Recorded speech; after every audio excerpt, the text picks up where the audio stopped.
minitsirash Randraito zavileri nufa Rafizali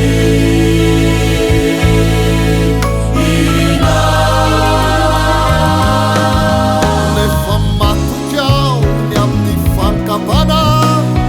Fefa misy lalana iarovana hoay Ianao ty ambelany hoalainy bana Mihoatra zay tokony ho zatany Rehefa matokyao ny amin'ny fankampanay Rehefa misy lalana iarovana hoay Ianao sy amelay mihoatra ny ho zakako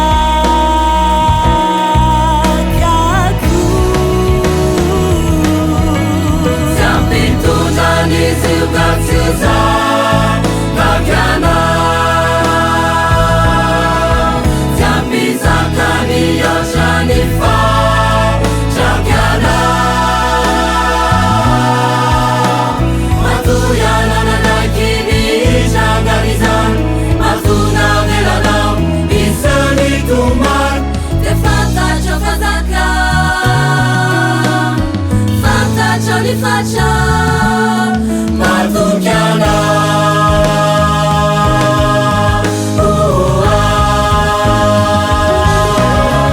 Zampitondran'ny ziogatsiato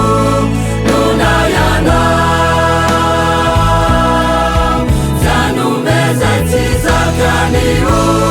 Nonayana Ianao malalany hevitry zay hitondranao any Ianao no hiaro amin'ny fakampana Tombomanaky ianao Matokiana